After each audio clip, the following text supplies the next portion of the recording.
पुरुषार्थ की गाथा।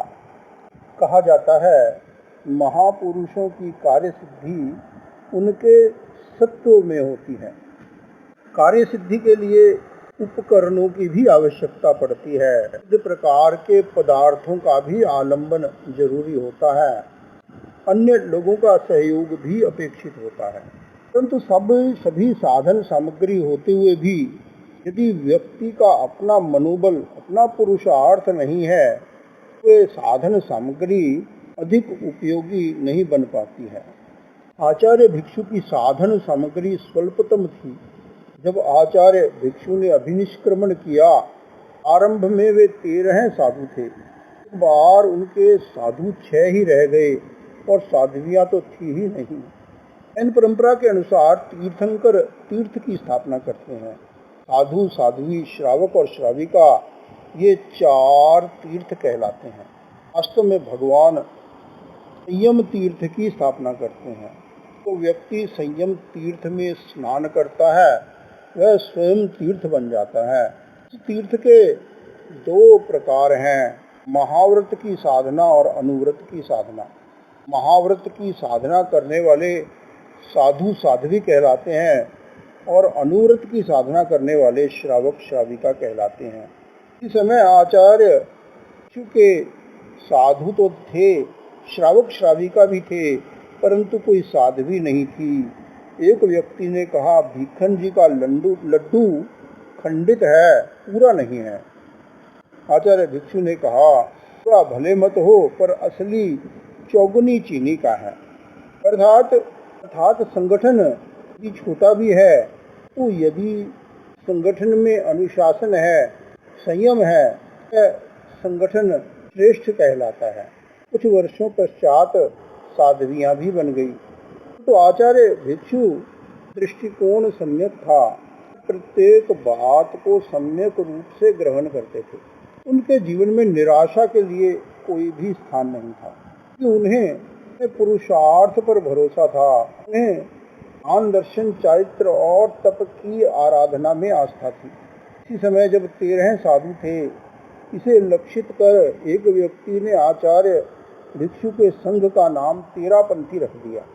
आचार्य भिक्षु ने तो आत्मशोधन के लिए अभिनिष्क्रमण किया था। अपनी मोक्ष मार्ग की आराधना के लिए उन्होंने अभिनिष्क्रमण किया था। के साथ एक छोटी सी मंडली भी थी। इस संप्रदाय विशेष की स्थापना करना उनका उद्देश्य नहीं था। आचार्य भिक्षु ने उस 13 पंथी व्यंग रूपी नाम को भी सम्यक ग्रहण किया। उन्होंने कहा, हे प्रभु, यह 13 पंथ, हे भगवान, यह आपका मार्ग है, हम उस पथ के पथिक हैं। आचार्य भिक्षु के अनन्य सहयोगी और अनन्य विश्वास पात्र थे भारीमाल जी।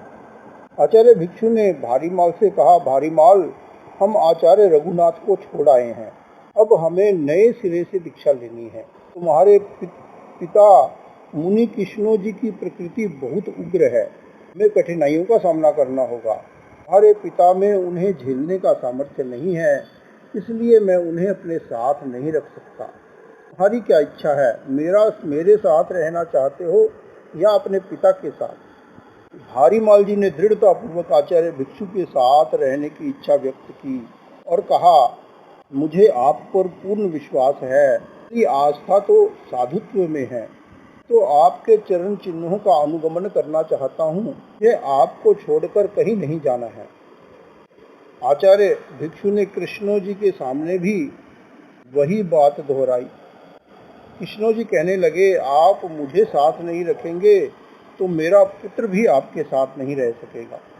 आचार्य भिक्षु ने कहा, यह रहा आपका पुत्र, मैं इसे कब रोकता हूँ, आप इसे ले जा सकते हो। भारीमाल जी जाना नहीं चाहते थे, पर कृष्णो जी हठपूर्वक भारीमाल जी को अपने साथ दूसरे स्थान पर लेकर चले गए।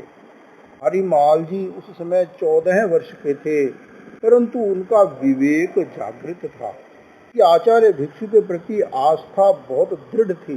उन्होंने उस समय अदम्य पौरुष का परिचय दिया।